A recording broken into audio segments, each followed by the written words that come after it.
All right. Welcome to the sideboard. And today on Let's Play MTG, we are running Grixis Thopters, the deck taken to a top 8 finish in GP Shanghai by Okada Naoya. It was also recently a 5-0 finisher in competitive standard leagues that were listed on November 13th.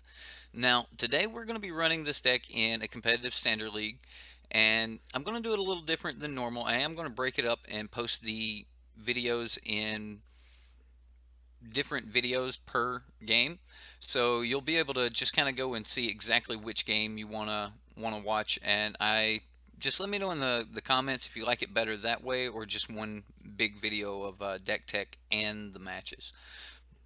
Also, while you're there, hit the like button and subscribe if you like the show, and let's get right into it. We're going to take a look at the deck list here, and you should be able to see that streaming on the right hand side.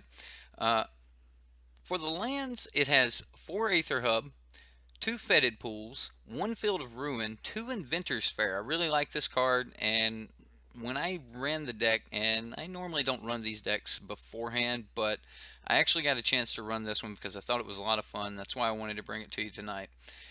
Inventor's Fair, this is actually one of the first decks I've ever ran Inventor's Fair in where I was actually getting a chance to sack it. So it does happen here. Um, 5 islands, 3 mountains, 4 Spire of Industry. Now it does hurt us a little bit, but we just about always have an artifact, so that's not really a problem, as the backbone of this deck is kind of an improvised deck.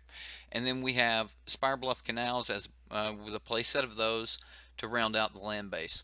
Now, our one drop is Inventor's Goggles. This is actually a really good one drop, as the way it works, you can play it on 1 or possibly even on 2.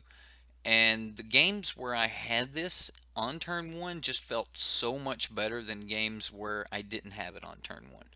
Um, because of the way it works, when you play one of your artificers, it can automatically equip, so you don't have to worry about paying 2 to equip it.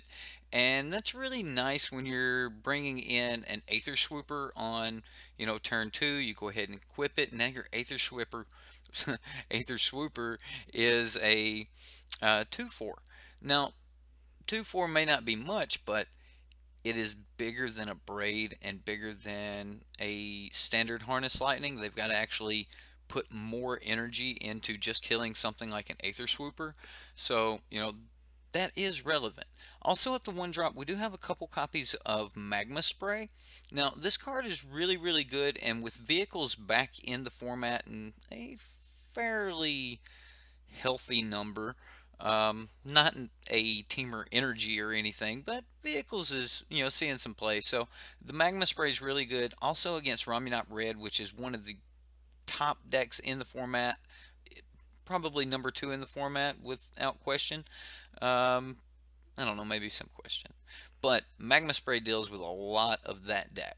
Now, it doesn't really hurt the new Desert Red deck as much as the Ramunap Red, and we may see some of the players that like the little more controlling style of red deck switch over to that deck list. It is fairly strong from what I've seen, and also a deck that I'm considering running. So if you guys think you want to see some gameplay of Desert Red, let me know.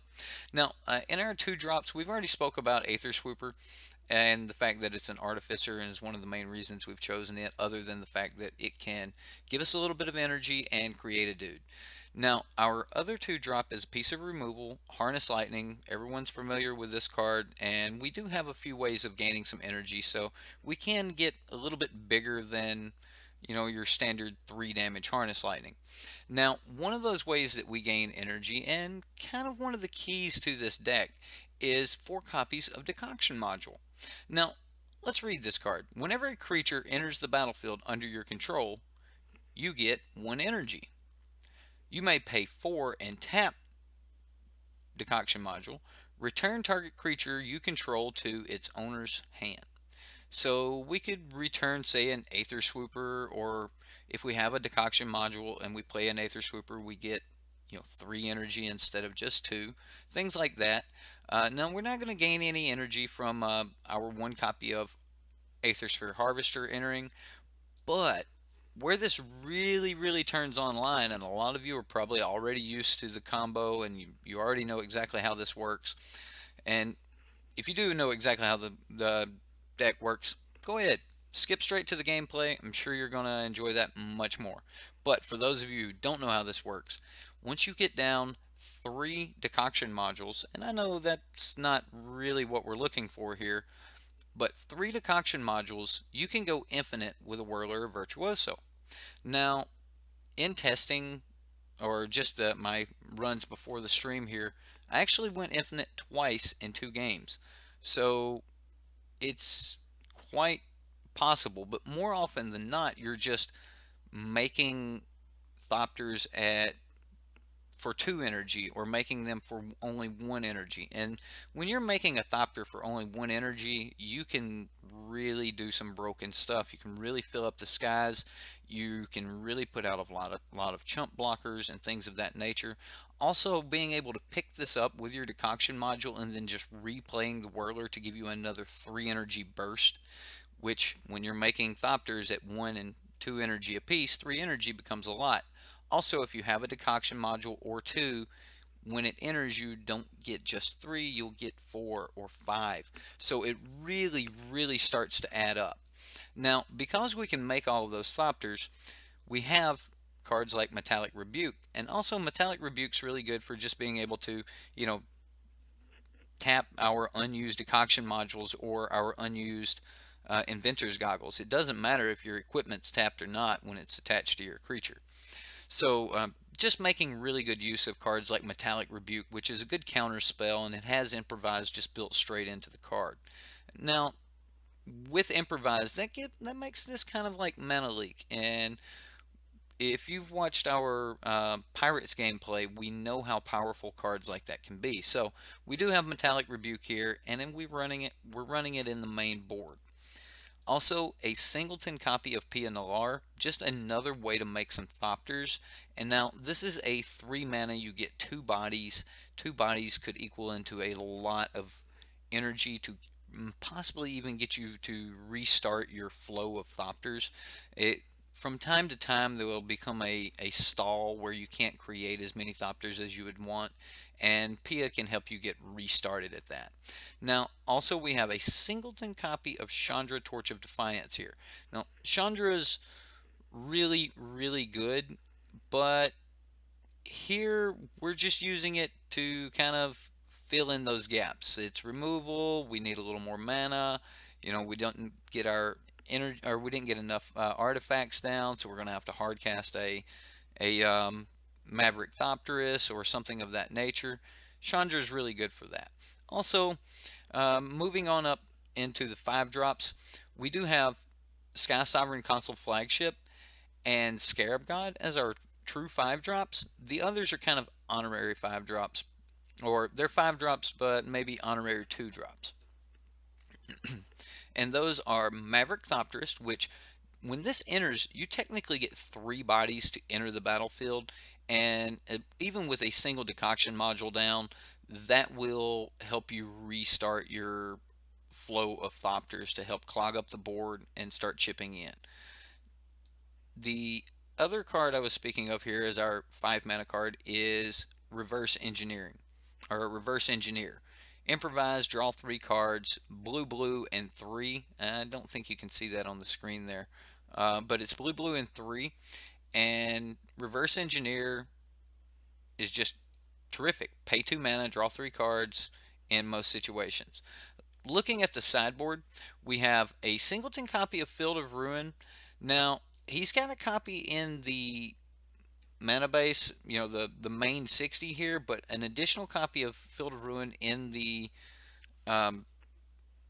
sideboard. Now, I originally thought that would be better for helping him get to his black mana or something of that nature, because, it's no new trick at this point that Field of Ruin is overcosted Evolving Wilds in some points. But there's no swamp in the deck, so he's not searching up his black source here. Now, so Field of Ruin must just be for the flip lands, and like search for Azcanta, Adanto, the First Fort, and things of that nature. Now, he does have 4 copies of Duress, which is a really cheap, disruption card. Everyone's familiar with Duress. 3 copies of a Braid, which no real surprise to see a Braid in this current format when, we have cards like God Pharaoh's Gift and things of that nature. A couple copies of Crook of Condemnation here. Now, I really like this card as it allows you to pick at a graveyard, not just exile the entire thing. Now, there's not a lot of reasons we would want to keep particular cards in our graveyard, but we do have 2 Scrap Heap Scroungers here in the sideboard. So in the case where it was control and we would bring in both of these, being able to pick at the graveyard and then maybe choose when we wanted to exile the entire things, maybe when we had our scrap heap already back, maybe we would want to exile or something like that. But it gives us option, and I like that. A 4th copy of Metallic Rebuke, and then a River's Rebuke. I really like this card. It's starting to get more play when you're clogging up the board. You're looking at a stalemate. You have a bunch of Thopters. They can't really swing, that sort of thing. River's Rebuke's just going to take the game. And then a singleton copy of Battle at the Bridge. One of those ways that if you go infinite, but yet you can't swing, you can gain infinite life. Um, Now, of course, at some point you have to, stop, but you can gain infinite or gain as much life as you want to make Thopters. So that is an option. Okay, so that's the deck, and we'll see you back for the gameplay.